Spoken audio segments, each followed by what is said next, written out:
நீங்கள் இப்போ e-commerce business start பண்ண போகிறீங்க அப்படின்னா இந்த மாதிரியான ட்ரெண்டிங் ப்ராடக்ட்ஸ் கண்டிப்பாக சூஸ் பண்ணவே பண்ணாதீங்க. ப்ராடக்ட் செலெக்ஷன் சீரிஸ் பாகம் 4. இ-காமர்ஸ் பிஸ்னஸ் ஸ்டார்ட் பண்ணணும்னு ஐடியா வந்ததும் இருக்கிற மிகப்பெரிய கன்ஃபியூஷனான ஒரு பார்ட் என்னென்னா ப்ராடக்ட் செலக்ட் பண்ணுறது தான். என்ன ப்ராடக்ட் செலக்ட் பண்ணுறதுன்னு நிறைய பேர் தெரியாது. என்ன ப்ராடக்ட் செலக்ட் பண்ண அதிகமாக சேல் ஆகும், எதை சேல் பண்ண நமக்கு அதிகமாக ப்ராஃபிட் வரும் அப்படின்னு நிறைய கன்ஃபியூஷனில் இருப்போம். ஸோ அந்த மாதிரி நேரத்தில் வந்து எல்லாருமே ஈஸியாக தேடி போகிற ஒரு ப்ராடக்ட் என்னவாக இருக்கும் பார்த்திங்கன்னா டாய்ஸ் அந்த மாதிரி இருக்கும். அதுக்கு மேலே வந்து ட்ரெண்டிங் ப்ராடக்ட்ஸ் தான் தேடி போவாங்க. ஏன்னா ஈஸியாக வந்து அவங்களுக்கு அதுக்கு தான் ஆக்சஸ் கிடைக்கும். ட்ரெண்டிங் ப்ராடக்ட்ஸ் வந்து எடுத்து போட்டால் நம்மளுக்கும் நிறைய ஆர்டர்ஸ் வரும் அப்படின்ற மாதிரி நிறைய பேர் ட்ரெண்டிங் ப்ராடக்ட்ஸ் வந்து எடுத்து சேல் பண்ண ஸ்டார்ட் பண்ணுவாங்க. நீங்கள் ட்ரெண்டிங் ப்ராடக்ட்ஸ் எடுத்து சேல் பண்ணும்போது என்னென்ன ப்ராப்ளம்ஸ் வரும் அப்படின்றத இந்த வீடியோவில் சொல்கிறேன். ஸோ பேரில் ட்ரெண்டிங் ப்ராடக்ட் இருக்குது. ட்ரெண்டுங்கிறது கொஞ்ச நாள் தான் இருக்கும், அதுக்கப்புறம் ஃபேட் ஆக ஆரம்பிச்சிடும்.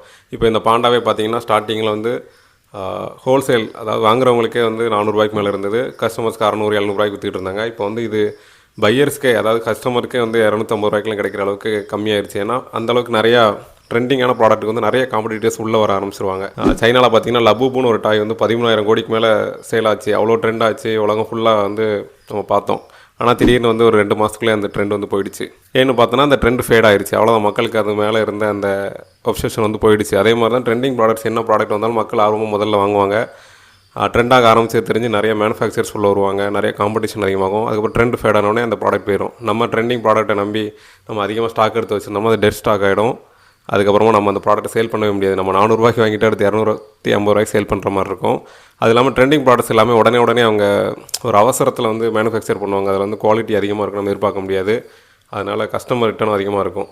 நீங்கள் ட்ரெண்டிங் ப்ராடக்ட்டை தேடி போக போகிறீங்க அப்படின்னா, இன்னும் நம்ம இந்தியா மார்க்கெட்டுக்குள்ளே வராத ஒரு ப்ராடக்ட், ஆனால் ட்ரெண்டாக லைட்டாக ஸ்டார்ட் ஆகிருக்கு, இந்தியாவில் ட்ரெண்ட் ஆகுன்னு உங்களால் ப்ரெடிக்ட் பண்ண முடிஞ்சால் அந்த ப்ராடக்ட்டை நீங்கள் முன்னாடியே இந்தியாவில் லான்ச் பண்ணால் உங்களால் சேல் பண்ண முடியும்.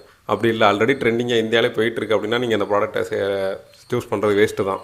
ட்ரெண்டிங் ப்ராடக்ட்ஸ் நம்ம சூஸ் பண்ணும்போது அது வந்து ஒரே ஒரு ஆர்டர் தான் வரும். அது வந்து ரொம்ப ரேராக தான் வரும். ஆனால் டெய்லி நீட்ஸ் இருக்கிற ப்ராடக்ட் வந்து நம்ம போடும்போது ரிக்கரிங்காக நமக்கு வந்து ஆர்டர்ஸ் வந்துகிட்டே இருக்கும். அது காலியானதுக்கப்புறம் நமக்கு ஆர்டர் வந்து போட ஆரம்பிச்சிருவாங்க. ஸோ அந்த மாதிரி ப்ராடக்ட் நம்ம சேல் பண்ணும்போது இ-காமில் ரொம்ப நாளுக்கு நம்ம சஸ்டெயின் பண்ண முடியும்.